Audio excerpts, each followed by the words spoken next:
Hello friends, welcome to SKG learning academy. आज आहे 6 जानेवारी 2024। आजच्या दिवसाचे जे काही महत्त्वाचे चालू घडामोडीचे क्वेश्चन्स असणार आहेत ते आपण पाहणार आहोत। त्या अगोदर आपल्या चॅनलवर जर पहिल्यांदा आला असाल तर चॅनलला सबस्क्राईब करा आणि व्हिडिओला लाईक करायला विसरू नका। अशाच प्रकारचे रोजचे रोज चालू घडामोडीचे सेशन आपण घेऊन येत असतो। चला तर आजच्या सेशनला सुरुवात करूया। आजचा पहिला प्रश्न आहे, भारत नेपाळ संयुक्त आयोगाची 7वी बैठक कोणत्या ठिकाणी आयोजित करण्यात आली आहे? योग्य उत्तर होईल ऑप्शन क्रमांक सी, काठमांडू। नेपाळची राजधानी काठमांडू या ठिकाणी ही नेपाळ भारत संयुक्त आयोगाची 7वी बैठक नुकताच आयोजित करण्यात आली आहे। तर 7वी बैठक आहे ही भारत नेपाळ परिषदेची आणि या बैठकीसाठी भारताकडून विदेश मंत्री एस जयशंकर हे नेपाळ दौऱ्यावर गेलेले आहेत। नेपाळी समक्ष NP सौद यांच्यासोबत 7व्या भारत नेपाळ संयुक्त आयोग बैठक त्यांनी केलेली आहे।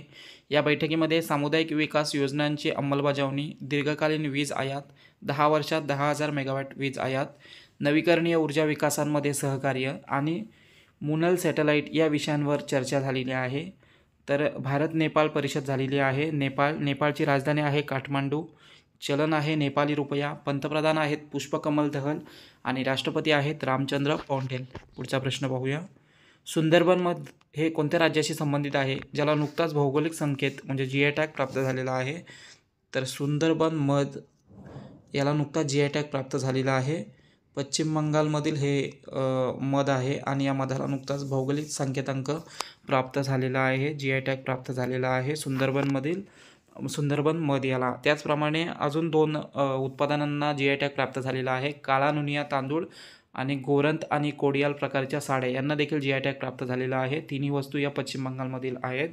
सुंदरबन मध हे मौली समुदायाकडून सुंदरबन जंगलातून एकत्रित केलं जातं। काला नुनिया तांदूळ खूप लोकप्रिय आहे आणि याची शेती जी आहे मुख्यत्वे जलपाईगुडी जिल्ह्यामध्ये केली जाते पश्चिम बंगालमधील।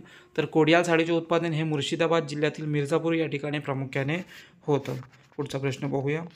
रश्मी शुक्ला यांची कोणत्या राज्याच्या पहिल्या महिला पोलीस महानिदेशक म्हणजे DGP म्हणून नियुक्ती करण्यात आलेली आहे?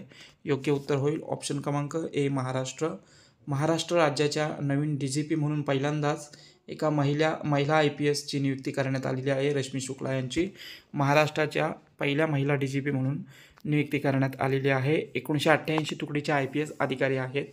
महाराष्ट्र शासनाने त्यांची राज्याच्या पोलीस महानिदेशक म्हणजे DGP पदी नियुक्ती ही केलेली आहे। या पदावर पोहोचणाऱ्या त्या पहिल्या महिला पोलीस अधिकारी ठरलेल्या आहेत। माजी DGP रजनीश सेठ यांच्या जागेवर त्यांची नियुक्ती करण्यात आलेली आहे। या अगोदर त्या सशस्त्र सीमा बलामध्ये केंद्रीय डेप्युटेशन होत्या। तर महाराष्ट्र राज्यामध्ये यांची नियुक्ती झालेली आहे। महाराष्ट्र स्थापना झालेली आहे 1 मे 1960। मुख्यमंत्री आहेत एकनाथ शिंदे, राजधानी आहे मुंबई आणि राज्यपाल आहेत रमेश बैस। पुढचा प्रश्न पाहूया। ब्लूमबर्ग बिलियनियर इंडेक्सनुसार भारतातील सर्वात श्रीमंत व्यावसायिक बनलेले आहेत? योग्य उत्तर होईल ऑप्शन क्रमांक डी, गौतम अदानी हे ब्लूमबर्ग बिलियनियर इंडेक्सनुसार भारतातील सर्वात श्रीमंत व्यक्ती ठरलेले आहेत। तर अदानी ग्रुपचे अध्यक्ष गौतम अदानी ब्लूमबर्ग बिलियनियर इंडेक्समध्ये रिलायन्स इंडस्ट्रीजचे अध्यक्ष मुकेश अंबानी यांना मागे टाकत भारतातील सर्वात श्रीमंत व्यक्ती ठरलेले आहेत।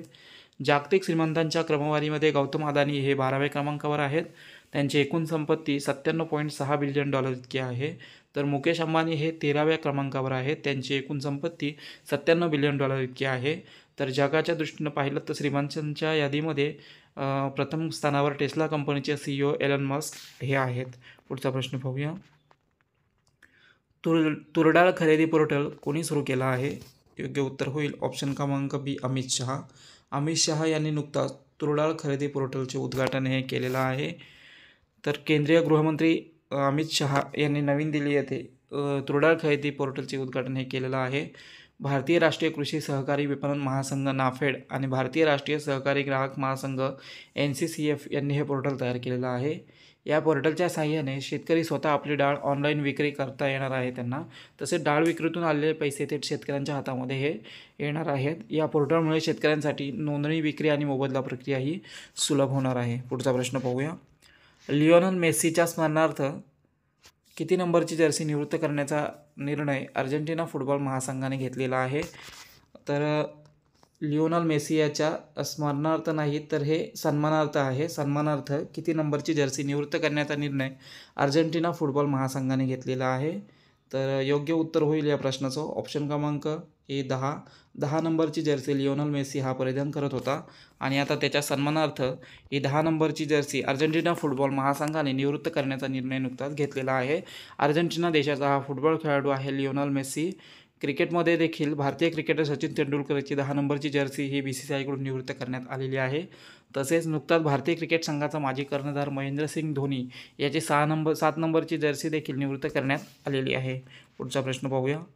पोर्ट्स कॉन्क्लेव्ह या परिषदेचे उद्घाटन कोणाच्या हस्ते करण्यात आले आहे? तर पोर्ट्स कॉन्क्लेव्ह या परिषदेचं नुकताच उद्घाटन करण्यात आलेलं आहे. संजय बनसोडे बंदर विकास मंत्री आहेत महाराष्ट्र राज्याचे आणि महाराष्ट्रामध्ये या पोर्ट्स कॉन्क्लेव्ह परिषदेचे आयोजन हे लोकसत्ताच्या वतीने करण्यात आलं होतं. 4 जानेवारी रोजी हे जे आयोजन आहे पार पडलेलं आहे. राज्यातील बंदरांचा विकास आणि योजनांचा वेध घेणे या परिषदेचा मुख्य उद्देश होता.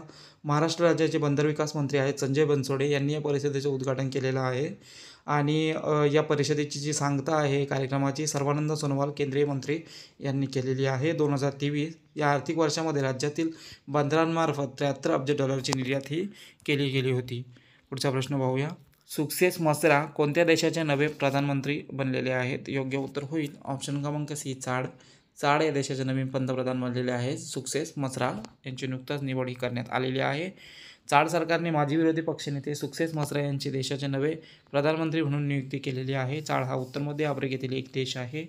तर चाडची राजधानी आहे एनडिझमेना. चलन आहे सेंट्रल आफ्रिकन CF फ्रँक आणि पंतप्रधान आता नवीन बनलेले आहेत सक्सेस मसरा. पुढचा प्रश्न पाहूया.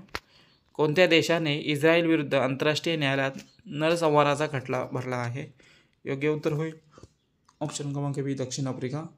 दक्षिण आफ्रिका देशाने हा इस्रायल विरुद्ध आंतरराष्ट्रीय न्यायालयामध्ये नरसंहाराचा खटला दाखल केलेला आहे. दक्षिण आफ्रिकेचे म्हणणे आहे की इस्रायल 1948च्या नरसंहार कराराच्या अंतर्गत आपल्या दायित्वाचे उल्लंघन करत आहे.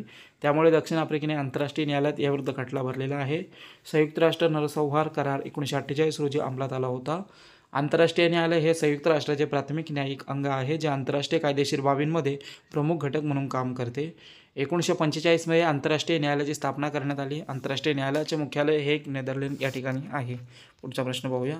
कोणत्या राज्याच्या राज्यपालांनी आयुष्मान भारत योजनेअंतर्गत कॅशलेस आरोग्य सुविधेचे उद्घाटन केलेलं आहे? तर योग्य उत्तर होईल ऑप्शन क्रमांक सी हरियाणा राज्याचे हे राज्यपाल आहेत. यांनी नुकताच आयुष्मान भारत योजनेअंतर्गत कॅशलेस आरोग्य सुविधेचे उद्घाटन केलेलं आहे. हरियाणाचे राज्यपाल बंडारू दत्तात्रय यांनी या राज्यामध्ये आयुष्मान भारत योजनेअंतर्गत कॅशलेस सुविधेचं उद्घाटन नुकताच केलेलं आहे. हरियाणा राज्य सरकार सरकारी कर्मचारी आणि त्यांच्या कुटुंबातील व्यक्तींसाठी कॅशलेस आरोग्य सुविधा देणार आहे. आयुष्मान भारत योजना ही भारत सरकारने सन 2018 मध्ये सुरू केलेली योजना आहे. तर हरियाणा राज्यामध्ये हे झालेलं आहे. हरियाणा राजधानी आहे चंदीगड. मुख्यमंत्री आहेत मनोहरलाल खट्टर आणि राज्यपाल आहेत बंडारू दत्तात्रय.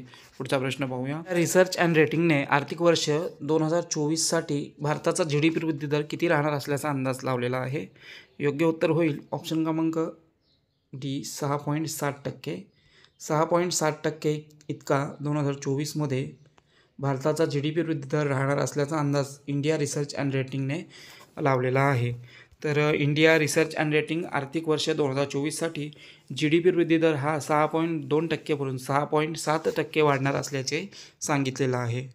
संगीता कलानिधी पुरस्कार 2023ने कोणाला सन्मानित करण्यात आला आहे? योग्य उत्तर होईल ऑप्शन क्रमांक हे बॉम्बे जयश्री यांना संगीता कलानिधी पुरस्कार 2023ने नुकताच सन्मानित करण्यात आलेला आहे. तर संगीता कलानिधी पुरस्कार देण्यात आलेला आहे बॉम्बे जयश्री यांना. कर्नाटक संगीतातील विशेष योगदानासाठी त्यांना हा पुरस्कार देण्यात आलेला आहे. कर्नाटक संगीत क्षेत्रातील सर्वोच्च पुरस्कार मानला जातो हा संगीता कलानिधी पुरस्कार आणि बॉम्बे जयश्री यांना हा प्रदान करण्यात आलेला आहे. त्यांना 2021मध्ये पद्मश्री पुरस्कार देखील प्राप्त झालेला आहे. तर हे होते आजच्या दिवसाचे काही महत्त्वाचे चालू घडामोडीचे क्वेश्चन. सेशन कसा वाटला कमेंटद्वारे कळवा. चॅनलला सबस्क्राईब करा आणि व्हिडिओला लाईक करायला विसरू नका. धन्यवाद.